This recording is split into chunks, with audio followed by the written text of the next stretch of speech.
রাতভর গণনা করেও ঘোষণা করা যায়নি জগন্নাথ বিশ্ববিদ্যালয় কেন্দ্রীয় শিক্ষার্থী সংসদ ও হল শিক্ষার্থী সংসদ নির্বাচনের ফল। মঙ্গলবার সকাল থেকে শুরু হওয়া এ নির্বাচনের প্রাপ্ত ভোট গণনার শুরুতেই ওএমআর মেশিনের যান্ত্রিক ত্রুটিতে আটকে যায় ভোট গণনা। এরপর মধ্যরাতে আবার ভোট গণনা শুরু হলেও ছিল ধীর গতি। ফলাফলের অপেক্ষায় নির্ঘুম রাত কাটিয়েছে শিক্ষার্থী ও প্রার্থীরা। জগন্নাথ বিশ্ববিদ্যালয়ের কেন্দ্রীয় অডিটোরিয়ামে যোগসু নির্বাচনের অস্থায়ী কেন্দ্রীয় নিয়ন্ত্রণ কক্ষ, যেখানে মঙ্গলবার সন্ধ্যা 7টার দিকে কারিগরি ত্রুটির কারণে বন্ধ হয়ে যায় ভোট গণনা। সব প্যানেলের ভিপি ও জিএস প্রার্থী, শিক্ষক সমিতি বিভাগীয় প্রধান, ডিন, সিনেট সদস্য ও বিভিন্ন শিক্ষক সংগঠনের সঙ্গে আলোচনার পর রাত 12:30টার দিকে আবারও শুরু হয় গণনা।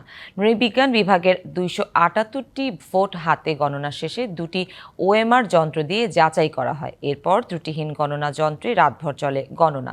এ সময় ভোট গণনা দেখতে অডিটোরিয়ামে প্রার্থীর পাশাপাশি উপস্থিত ছিল শিক্ষার্থীরাও।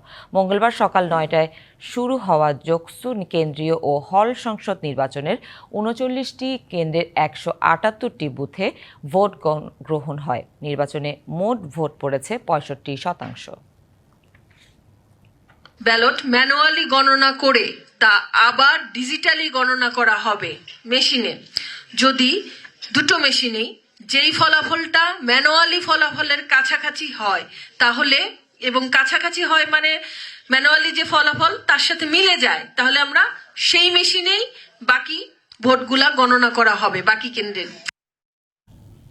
এই বিষয়ে আরো বিস্তারিত জানাতে জগন্নাথ বিশ্ববিদ্যালয় ক্যাম্পাস থেকে যুক্ত হচ্ছেন সহকর্মী জাকারিয়া খান। জাকারিয়া, এখনো তো ভোট গণনা চলছে, কখন শেষ হতে পারে, কি তথ্য আছে আপনার কাছে জানাবেন?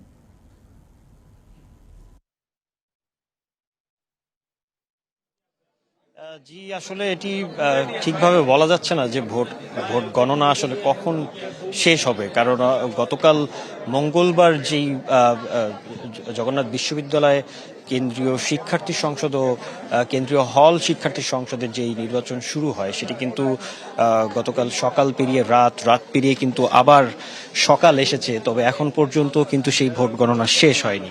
এর মাঝে কিন্তু যখন সন্ধ্যার দিকে ভোট গণনা শুরু হয় তখন কিন্তু যেই দুটি মেশিনে যেই দুটি ভোট গণনা যন্ত্র দিয়ে ভোট গণনা করা হচ্ছিল সেই গণনায় কিছু গড়মিল দেখা দিলে কিন্তু নির্বাচন কমিশনার যারা ছিলেন তারা ভোট গণনা স্থগিত করেন এবং সেই এর পরপরই কিন্তু এই নির্বাচনের যত স্টেক হোল্ডার রয়েছেন তাদের সাথে আলাপ আলোচনা করে রাত 12:30টার দিকে আবারও ভোট গণনা শুরু করেন তারা। এবং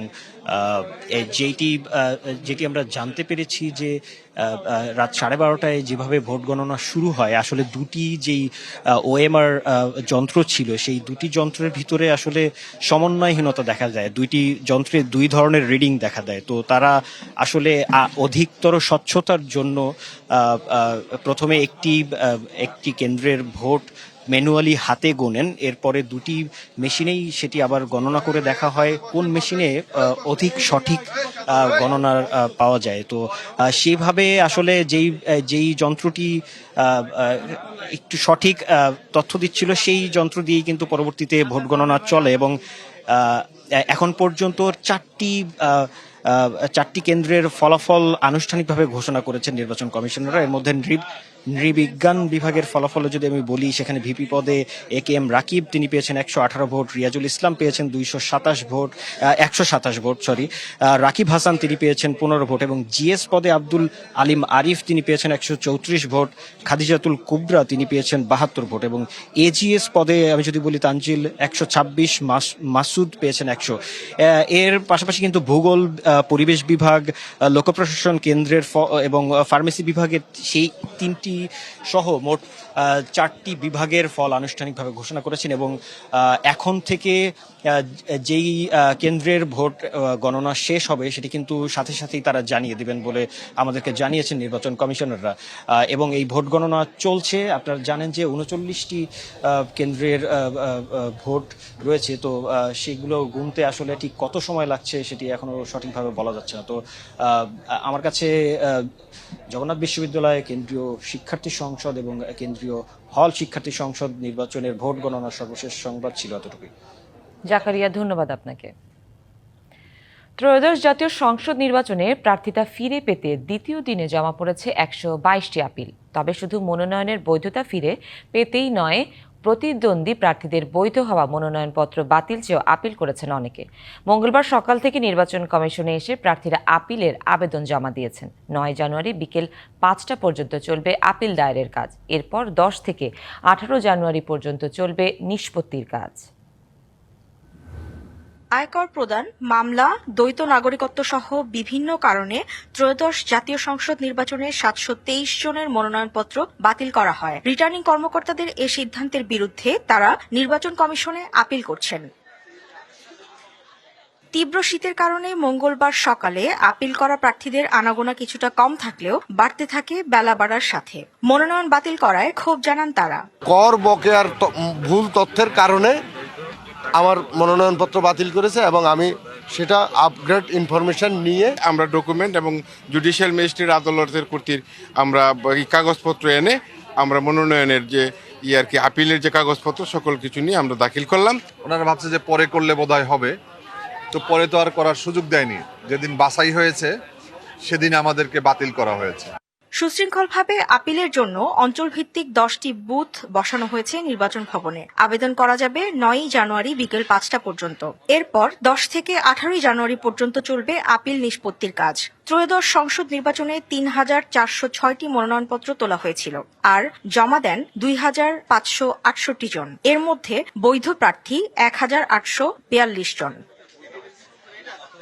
হুমায়রা ফারুকি, ডিবিসি নিউজ। থানা থেকে লুট হওয়া 15% অস্ত্র ও 30% গুলি এখনো উদ্ধার হয়নি। এগুলো উদ্ধার করতে পারলে জনমনে আস্থা ফিরবে। সকালে চট্টগ্রাম সার্কিট হাউসে সংসদ নির্বাচন উপলক্ষে আইন শৃঙ্খলা রক্ষাকারী সেলের বৈঠকে এসব কথা বলেন নির্বাচন কমিশনার আবুল ফজল মোহাম্মদ সানাউল্লাহ।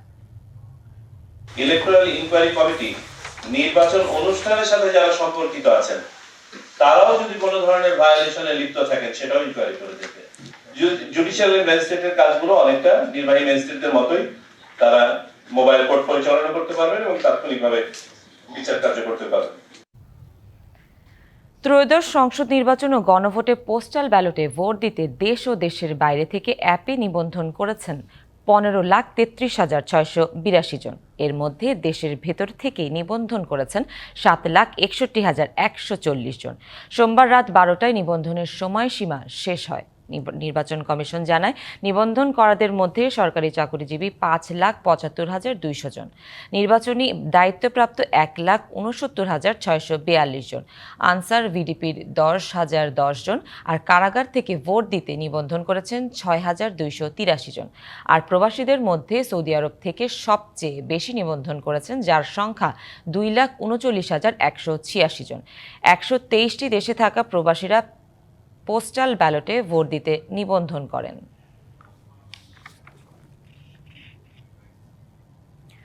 গোপন ব্যালটে ভোট যখন সাংবিধানিক অধিকার, তখন স্বতন্ত্র প্রার্থী হতে প্রকাশ্যে 1% ভোটারের সমর্থন বাধ্যতামূলক কেন? এমন আইনের বৈধতা কতটুকু? এসব প্রশ্ন নিয়ে মিশ্র প্রতিক্রিয়া রয়েছে আইন ও সংবিধান বিশেষজ্ঞদের মাঝে। কারো মতে এটি কালাকানুন, যেখানে ব্যক্তিগত গোপনীয়তার অমোঘ নীতি লঙ্ঘিত হয়। আবার কারো কাছে এটি প্রয়োজনীয় এবং আত্মপ্রচারের জন্য নির্বাচনে প্রার্থী হবার যে হিড়িক দেখা দেয় তার হ্রাস টেনে ধরার আইনি পন্থা।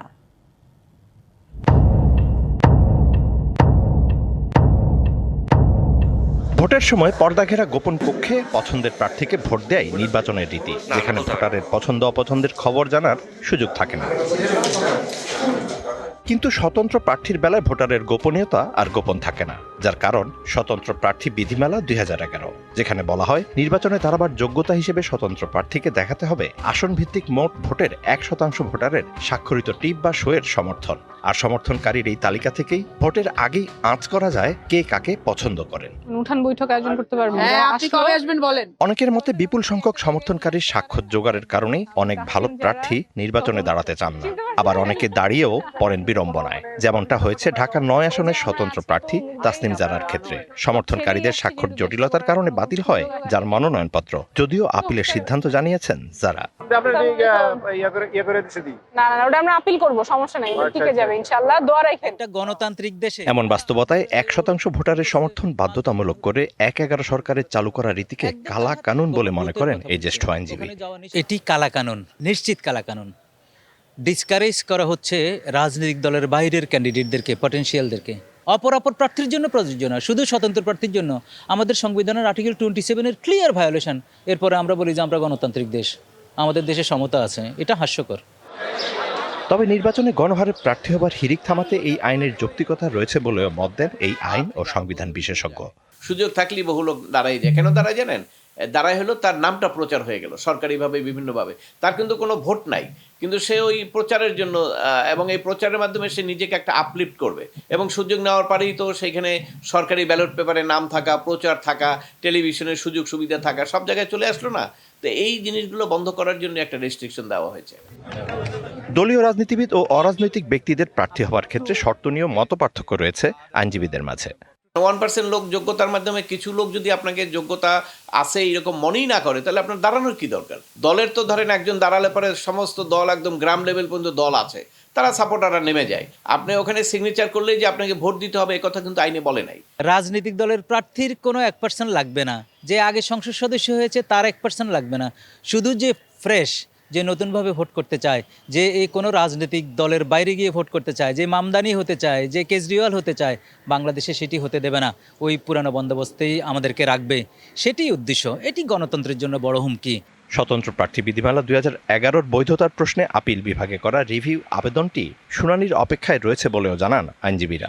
অবশ্যই এটি আমার মনে হয় রিভিউ করে দ্রুত এটার নিষ্পত্তি করা উচিত। Mizan Ahmed, DBC news, Dhaka. নির্বাচনের পর বাংলাদেশের উন্নয়নে ইউরোপীয় ইউনিয়নের সহযোগিতা চেয়েছেন বিএনপির ভারপ্রাপ্ত চেয়ারম্যান তারেক রহমান।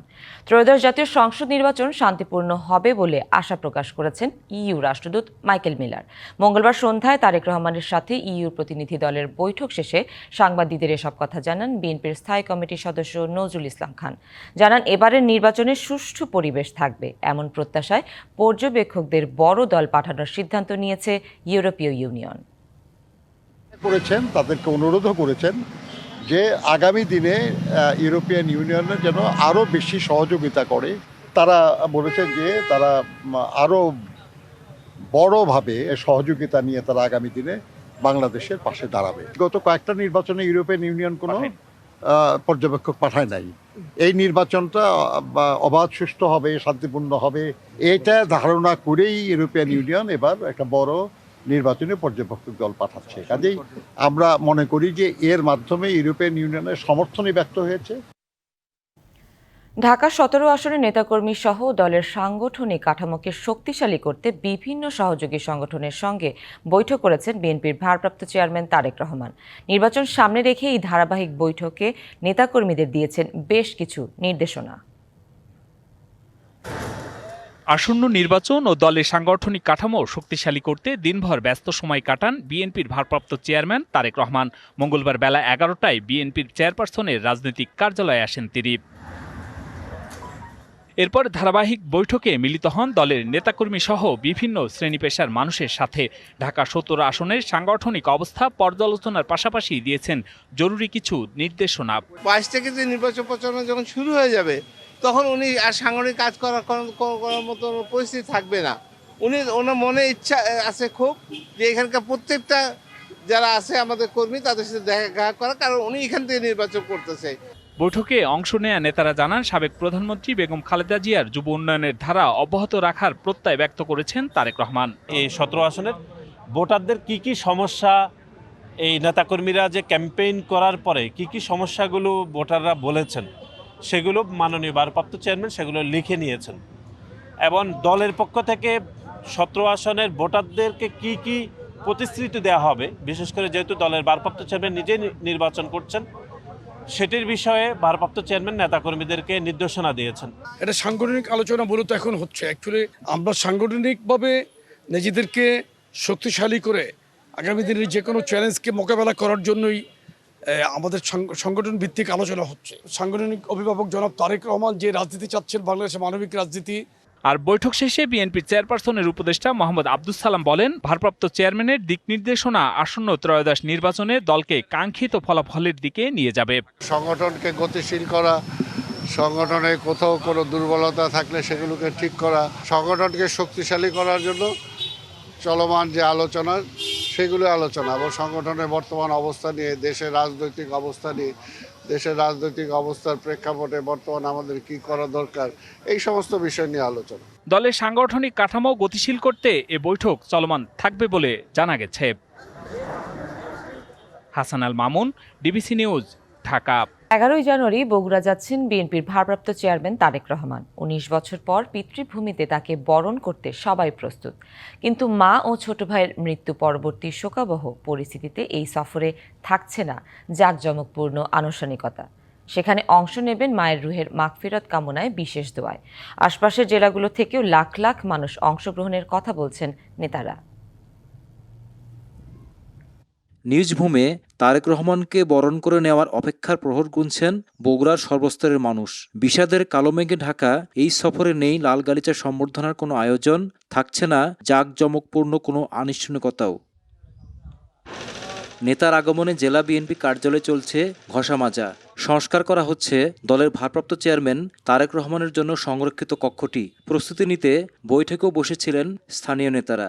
আমাদের নেতা তারেক রহমান যখন বগুড়ায় আসছেন, এই সংবাদটা ইতিমধ্যেই ছড়িয়ে পড়েছে। তো মানুষের এত আগ্রহ, এত তাদের উচ্ছ্বাস, আনন্দ যে আমরা তারেক রহমান আসছে, আমরা সেই অনুষ্ঠানে আমাদের থাকতে হবে, ম্যাডামের দোয়ায় অংশগ্রহণ করতে হবে। 42 বছর আগে মা বেগম খালেদা জিয়ার হাত ধরে 1984 সালের 5ই ফেব্রুয়ারি প্রথমবার বগুড়া এসেছিলেন তারেক রহমান, সঙ্গে ছোট ভাই আরাফাত রহমান কোকো। সর্বশেষ 2006 সালের 24 ডিসেম্বর পিতৃভূমি সফরকালেও তার সঙ্গী ছিলেন প্রিয় ছোট ভাই। কিন্তু সেই সোনালী অতীতের রাঙ্গা পথে এবার নেমেছে বিষাদের ছায়া। সঙ্গে নেই মা, নেই ছোট ভাইও, দুজনের কেউ জীবিত নেই, চলে গেছেন পরপারে। নিঃসঙ্গতা, একাকিত্ব আর শোককে সঙ্গী করে প্রিয়জন হারানোর নিদারুণ এক হাহাকার নিয়ে এবার তাকে একাই আসতে হচ্ছে নিজ ভূমে। 111 নামে পরিচিতি পাওয়া সেই 11ই জানুয়ারিতেই তারেক রহমান বগুড়ায় আসছেন। 2007 সালের যে দিনটিতে জিয়া পরিবারের উপর মহা দুর্যোগ নেমে এসেছিল, তার 19 বছর পূর্তির দিনেই কাকতালীয়ভাবে বগুড়ায় ফিরছেন তারেক রহমান। পিতৃভূমিতে তার এই ফিরে আসার খবরে উচ্ছ্বসিত পূর্বপুরুষদের গ্রাম বাগবাড়ির বাসিন্দারা। তারেক রহমান আমাদের গ্রামের ছেলে, উনি আসতেছে, আমরা খুব খুশি। গ্রামবাসীর পক্ষ থেকে দলীয় কর্মসূচি হবে। এতদিন দেখতে পারিনি তাকে, এখন আমরা নিজের স্ব ইচ্ছা চোখে দেখতে পাচ্ছি, এর জন্য আমরা আনন্দ উচ্ছ্বাস করবো আর কি, ইনশাআল্লাহ। সুশীল সমাজের প্রতিনিধিরা বলছেন, বগুড়া শুধু তারেক রহমানের পৈতৃক ভিটাই নয়, তার রাজনীতির আতুর ঘরও। বগুড়ার প্রতি তার আবেগ ও ভালোবাসার কারণেই রাজস্বিক প্রত্যাবর্তনের পর ঢাকার বাইরে প্রথম সফরে বগুড়াকেই বেছে নিয়েছেন তিনি। বগুড়াবাসী ওনার জন্য অ্যাকচুয়ালি বলা চলে বিগত 17-18 বছর ধরেই অধীরা করে চেয়ে আছেন। ইনশাআল্লাহ এসে যাচ্ছে আগামী 11 তারিখে। এটা বগুড়াবাসী আসলে অধীরা করে চেয়ে আছেন যে উনি ওনাকে গ্রহণ করার জন্য। স্থানীয় নেতারা বলছেন, তারেক রহমানকে স্বাগত জানাতে আশপাশের জেলাগুলো থেকেও কয়েক লাখ মানুষের সমাগম হবে বলে তারা আশা করছেন। মোহন আখন্দ, ডিবিসি নিউজ, বগুড়া। আওয়ামী লীগ সরকারের পতনের পর গণহত্যার দোষর তকমা নিয়ে একদিকে রাজনীতির মাঠে কোণঠাসা, অন্যদিকে নেতৃত্বের দ্বন্দ্বে ভাঙনের নাস্তানাবুদ। এই অবস্থায় অস্তিত্বের লড়াইয়ে জাতীয় পার্টি প্রস্তুতি নিচ্ছে ত্রয়োদশ সংসদ নির্বাচনের। 244টি আসনের প্রার্থী দিলেও এখনও টিকে আছে 200 জন। তবে শেষ পর্যন্ত ভোটের মাঠে থাকা নিয়ে সংশয় জাতীয় পার্টি নেতারা। তাদের নির্বাচনে অংশগ্রহণের সুযোগ দেওয়ার পক্ষে রাজনীতি বিশ্লেষকদের কেউ কেউ। আগের টানা 3টি বিতর্কিত জাতীয় নির্বাচনে আওয়ামী লীগের সঙ্গে ঘোষিত কিংবা অঘোষিত জোটের আসনে সমঝোতা করে ভোটে অংশ নিয়েছিল জাতীয় পার্টি। তারা কখনো ছিল সংসদের প্রধান বিরোধী দল, আবার কখনো মন্ত্রিসভায়। এমন ভূমিকার কারণে পেয়েছিল গৃহপালিত বিরোধী দলের তকমা। জুলাই গণ অভ্যুত্থানে শেখ হাসিনা সরকারের পতনের পর রাজনৈতিক কার্যক্রম নিষিদ্ধ হয় আওয়ামী লীগের। খেসারত দিতে হচ্ছে জাতীয় পার্টিকেও। গণহত্যার দোষর আখ্যা দিয়ে তাদেরকে ত্রয়োদশ জাতীয় সংসদ নির্বাচন থেকে দূরে রাখার দাবি তোলে জামায়াত, এনসিপি, গণ অধিকার পরিষদ সহ কয়েকটি রাজনৈতিক দল। স্বৈরাচারের যারা দোষর, জাতীয় পার্টি এবং অন্যান্য যে দলগুলো আছে, তারা যাতে নির্বাচনে অংশগ্রহণ করতে না পারে। প্রতিষ্ঠাতা চেয়ারম্যান হোসেন মোহাম্মদ এরশাদের জীবিত থাকা অবস্থাতে জাতীয় পার্টি ভেঙেছে কয়েকবার। প্রতিবার এরশাদের নেতৃত্বে থাকা মূল দলে অংশ নেয় নির্বাচনে। জাতীয় পার্টি আছে আগামীতে সরকার গঠন করার মতো শক্তি বিজয় অর্জন করেছে।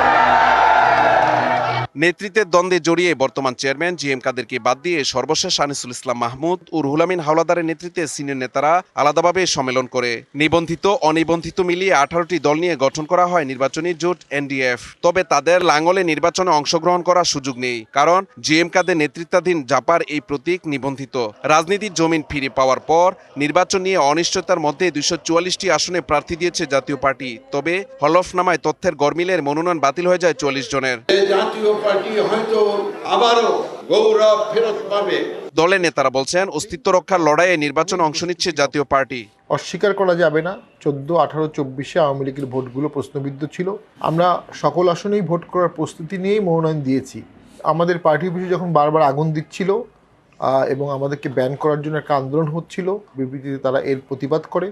বিএনপির প্রতি কৃতজ্ঞ। প্রশাসন নিরপেক্ষ থাকে, সুষ্ঠু ভোট হয়, এই সহানুভূতিশীল অংশটা অনেকেই জাতীয় পার্টিকে ভোট দেবে। বিশ্লেষকরা বলছেন, জাতীয় পার্টি নিয়ে অনেক বিতর্ক থাকলেও ভোটের মাঠে তাদের সুযোগ দেওয়া উচিত। জাতীয় পার্টির ভোটার তারা নির্বাচনে না আসে, সেটাই নির্বাচনের বিউটিটাকে নষ্ট করতে পারে। এর ক্ষেত্রে যদি তাদের ভোট দেওয়ার সুযোগটা তাদের ফ্রিলি করে দেওয়া হয়, তাহলে আমি মনে করি যে নির্বাচনটা ভালো হবে। বিএনপি, জামাত সহ বর্তমান নির্বাচন কমিশনে নিবন্ধিত দল 59টি। স্থগিত আছে আওয়ামী লীগের নিবন্ধন। Mahmudul Hasan Nazim, DBC news, Dhaka. 2011 সালে ভারতীয় সীমান্তরক্ষী বাহিনীর হাতে খুন হন বাংলাদেশি কিশোরী ফেলানী খাতুন। গুলি করে হত্যার পর তার মরদেহ ঝুলিয়ে রাখা হয় কাঁটাতারের বেড়ার সাথে। সীমান্তে ইতিহাসের নিকৃষ্টতম এই হত্যার 15 বছর আজ। তবে ভারতীয় কর্তৃপক্ষ বিচারের নামে করেছে কেবল প্রহসন। জীবন সায়ান্নে এসে এক সন্তানহারা পিতার আকুতি কেবল মৃত্যুর আগে মেয়ের হত্যাকারীর বিচার দেখে যাওয়া। অন্তর্বর্তী সরকার বিচারের ব্যবস্থা করবে, এ দাবি গোটা দেশের। 2011 সালের 7 জানুয়ারি কুড়িগ্রামের ফুলবাড়ী উপজেলার অনন্তপুর সীমান্ত দিয়ে বাবার সাথে দেশে ফিরছিল 14 বছরের কিশোরী ফেলানী খাতুন।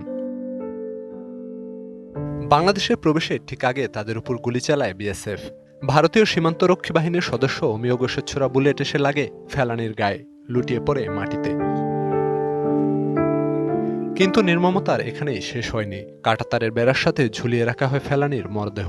সেই ছবি প্রকাশ হলে নড়ে ওঠে বিশ্ববিবেক, বয়ে যায় সমালোচনার ঝড়। এমন নৃশংস আচরণে তীব্র প্রতিক্রিয়া দেখায় বাংলাদেশের মানুষ। এই ন্যায্য বিচারটা হইলেও বা আমরাও তখন আর আতঙ্কিত থাকবো না। এরকম সীমান্তে একটা মানুষকে মেরে কাঁটাতারের মধ্যে ঝুলিয়ে রাখা খুবই অমানবিক। আমার বোনকে যে মেরে ফেলা হয়েছে, এখন আমার বোনের বিচার পাই নাই। আমার বোনের জন্য বিচার চাই। মানবাধিকার সংস্থাগুলোর সমালোচনার মুখে অমিয় ঘোষকে বিএসএফের বিশেষ আদালতে বিচারের মুখোমুখি করা হয়। তবে বিচারের নামে যা হয়েছে তা প্রহসনের সমতুল্য। 2 দফায় খালাস পান ফেলানীর হত্যাকারী। পরে 2015 সালে ফেলানীর বাবা ভারতীয় মানবাধিকার সংগঠনের সহায়তায় উচ্চ আদালতে রিট পিটিশন দাখিল করলেও আজও হয়নি শুনানি। বিগত সরকার বারবার আশা দিয়েও বিচার করেনি, তাই অন্তর্বর্তী সরকারের কাছে বিচারের প্রত্যাশা ফেলানীর বাবা মায়ের। এই আগে যে শেখ হাসিনা ছিল, উনি তো অনেক কিছু আশা দিছে, কিন্তু বাস্তবতা কিছুই করে নাই। আমার ফেলানীর বিচারের আশা করে এখনো আছি। আমার ফেলানীর বিচারটা যদি হয়, তাহলে হয়তো সীমান্ত আর গুলি হবে না। 15 বছর ধরে সুপ্রিম কোর্টের বিচারটা ঝুলে আছে, যাতে ঝুলে না থাকে। যে সরকারে আসুক বর্তমানে, তার কাছে দাবি আমার এটাই, ফেলানীর বিচারটা আগে। আমি বাইরে থাকতাম, ফেলানীর বিচারটা দেখতে চাই। এ হত্যার বিচার না হওয়ার পেছনে ভারতের আন্তরিকতার অভাব দেখছেন আইনজীবীরা। এই অপরাধটিকে যদি ভারত সরকার আন্তরিকতার সাথে ন্যায় বিচারের দৃষ্টিতে যদি তারা এটা বিচার করত, তাহলে আমি বিশ্বাস করি তারও মৃত্যুদণ্ড হতো এবং কার্যকর হতো। কিন্তু ভারত সরকার সেটা না করে একটি নিকৃষ্টতম উদাহরণ তৈরি করেছে। ফেলানীর প্রতি ভারতীয় নৃশংসতার স্মরণে সম্প্রতি গুলশানের কূটনৈতিক পাড়ায় একটি সড়কের নামকরণ হয়েছে ফেলানী অ্যাভিনিউ। তবে এখনো বিচারের অপেক্ষায় গোটা দেশ। DBC news desk. 1 ডিসেম্বর থেকে প্রতিদিন 2000 পর্যটক চরম ঝুঁকি নিয়ে কক্সবাজার শহর থেকে সেন্ট মার্টিন যাত্রা করছে। পর্যটকবাহী 6 জাহাজে ভয়াবহ ত্রুটি পেয়েছে জাহাজের নিরাপত্তা যাচাইকারী যৌথ দল। 15 জানুয়ারির মধ্যে নিরাপত্তা ত্রুটি সংশোধন না করলে জাহাজগুলোর চলাচলের অনুমতি বাতিল করা হবে বলে প্রজ্ঞাপন জারি করেছে নৌ পরিবহন অধিদপ্তর।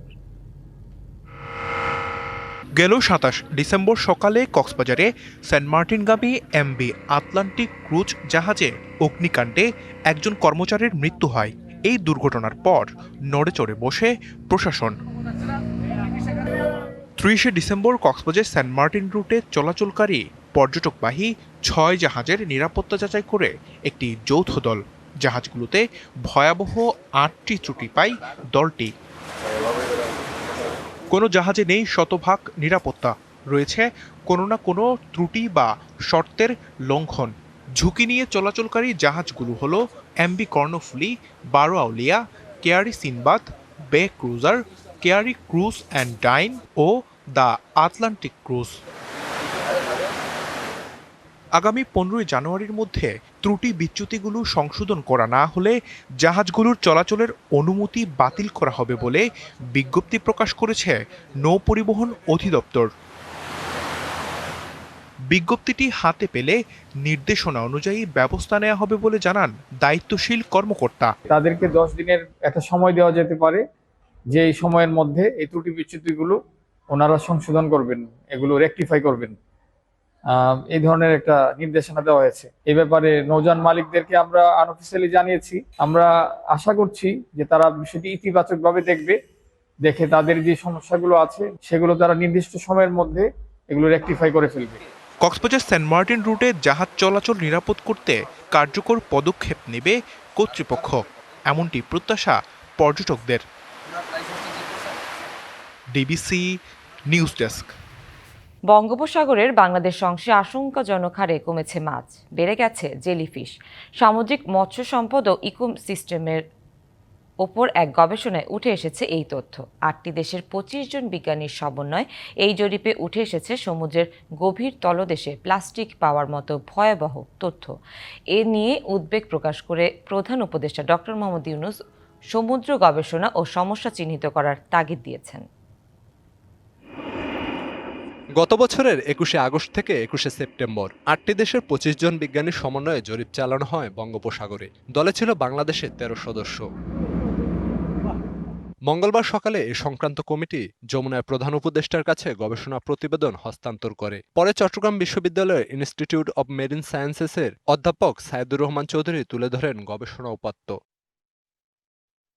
গবেষণায় দেখা গেছে ২০১৮ সালের তুলনায় গভীর সমুদ্রে বড় মাছের পাশাপাশি স্বল্প গভীরতায়ও মাছ কমেছে আশঙ্কাজনক হারে। মারাত্মক হারে বেড়েছে জেলিফিশ।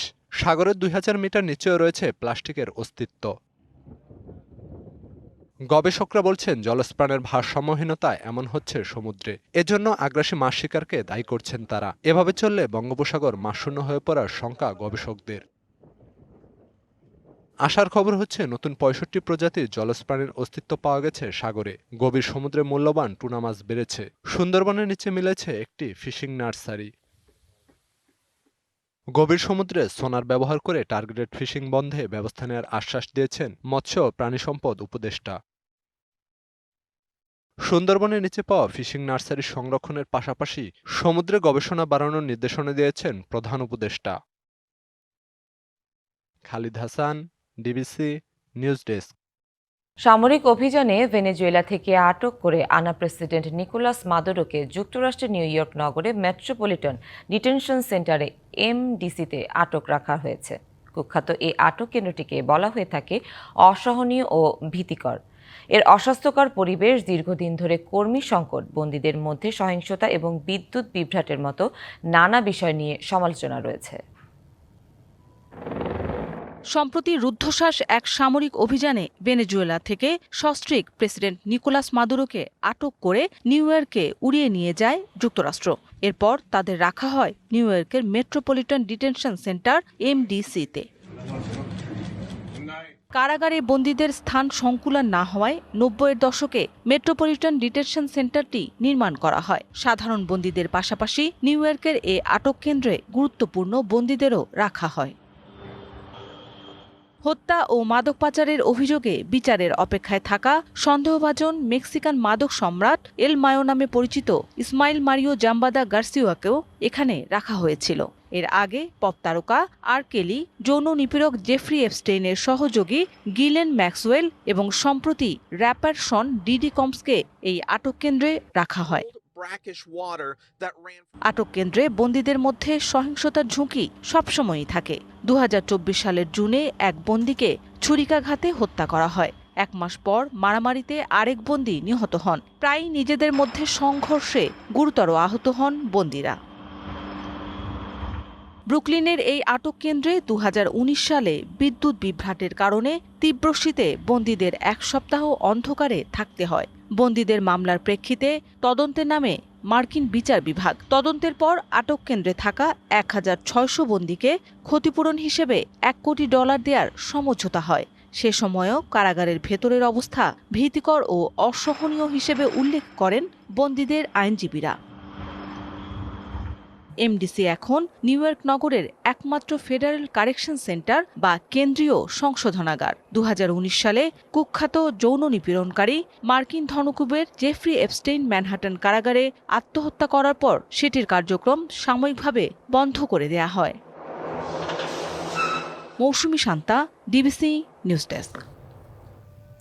ভেনেজুয়েলায় সামরিক অভিযান চালিয়ে দেশটির প্রেসিডেন্ট নিকোলাস মাদুরোকে তুলে নিয়ে আসায় আন্তর্জাতিক অঙ্গনে ব্যাপক আলোচনা সমালোচনার জন্ম দিয়েছে যুক্তরাষ্ট্র। এই অভিযানের রেশ কাটতে না কাটতেই মার্কিন প্রেসিডেন্ট ডোনাল্ড ট্রাম্পের নজর পড়েছে ডেনমার্কের স্বায়ত্তশাসিত অঞ্চল গ্রিনল্যান্ডের দিকে।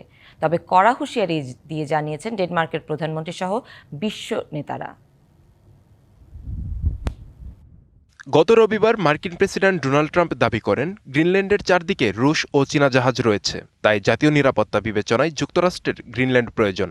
এর একদিন পর হোয়াইট হাউসের deputy chief of staff Stephen Miller জানান গ্রিনল্যান্ড যুক্তরাষ্ট্রের অংশ হওয়া উচিত। গ্রিনল্যান্ডের ভবিষ্যৎ নিয়ে যুক্তরাষ্ট্রের সঙ্গে সামরিকভাবে কেউ লড়াই করবে না বলেও মন্তব্য করেন তিনি।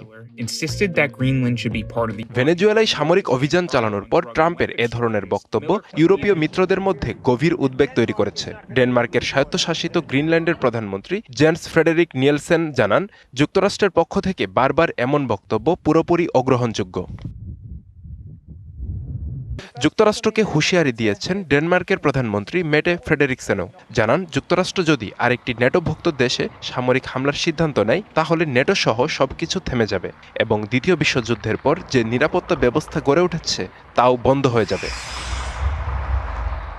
এদিকে France, Germany, Italy, Poland, Spain, যুক্তরাজ্য ও ডেনমার্কের নেতারা যৌথ বিবৃতিতে জানান গ্রিনল্যান্ড তার জনগণের। গ্রিনল্যান্ড ও ডেনমার্ক সংক্রান্ত সিদ্ধান্ত নেওয়ার অধিকার একমাত্র ডেনমার্ক ও গ্রিনল্যান্ডেরই রয়েছে। আব্দুল্লাহ মারুফ, ডিবিসি নিউজ ডেস্ক। এদিকে ডেনমার্ক ও গ্রিনল্যান্ড সংক্রান্ত যে কোনো বিষয়ে সিদ্ধান্ত নেওয়ার অধিকার একমাত্র ডেনমার্ক ও গ্রিনল্যান্ডেরই বলে যৌথ বিবৃতি দিয়েছে 7টি ইউরোপীয় দেশের নেতারা।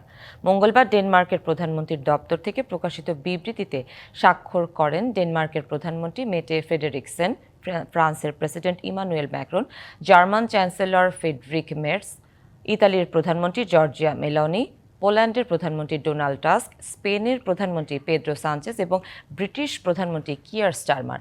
বিবৃতিতে বলা হয় গ্রিনল্যান্ড তার জনগণেরই। নেতারা আরও বলেন আর্কটিক অঞ্চলের নিরাপত্তা ইউরোপের জন্য প্রধান অগ্রাধিকার এবং আন্তর্জাতিক ও ট্রান্স আটলান্টিক নিরাপত্তার জন্য অত্যন্ত গুরুত্বপূর্ণ। বিবৃতিতে আরও বলা হয় গ্রিনল্যান্ড সহ ডেনমার্ক রাজ্য ন্যাটোর অংশ। আর্কটিক অঞ্চলের নিরাপত্তা অবশ্যই ন্যাটোর মিত্রদের সঙ্গে যৌথভাবে নিশ্চিত করতে হবে। সংবাদ এই ছিল এখনকার মতো। ডিবিসি নিউজের সংবাদগুলো পড়তে ভিজিট করুন dbcnews.tv আর ভিজিট করুন ডিবিসি নিউজের ফেসবুক পেজ এবং ইউটিউব চ্যানেল। সাথেই থাকুন।